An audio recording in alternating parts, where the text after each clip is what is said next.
Specialistët e sektorit të qarkullimit rrugor arrestuan shtetasin. Në I 61 vjeç, banues në Shkodër pasi u kap duke drejtuar automjetin në gjendje të dehur. Referuan materiale në prokurori ku nisi procedimi penal për shtetasin. AG 40 vjeç, pasi automjeti që drejtonte është përplasur me automjetin me drejtues shtetasin HH. Si pasojë, u dëmtua let shtetasi HH. Referuan materiale në prokurori ku nisi procedimi penal për shtetasin KZ 33 vjeç, banues në fshatin Temal, pasi u kap duke drejtuar automjetin pa leje drejtimi. Specialistët për hetimin e krimeve të Komisariatit të Policisë Shkodër kapën shtetasin MK 32 vjeç, banues në fshatin Malecaj, I shpallur në kërkim për shkatrim prone. Pas konsultimit me prokurorin u vendos që ky shtetas të ndiqet në gjendje të lirë.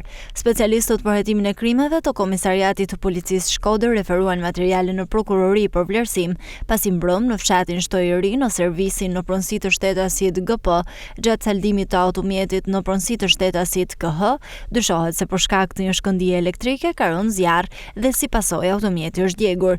Specialistët për hetimin e krimeve të Komisariatit të Policisë Malësi e Madhe referuan materiale në prokurori ku nisi procedimi penal për shtetasin kinez UJ 43 vjeç, pasi ka kanosur shtetasin kinez GJ 28 vjeç për motive të dobta. Specialistët për hetimin e krimeve të Komisariatit të Policisë PUK referuan materiale në prokurori ku nisi procedimi penal për shtetasin GN 23 vjeç, banues në fshatin Mëzi, pasi ka dhënë informacione të rreme në sallën operative.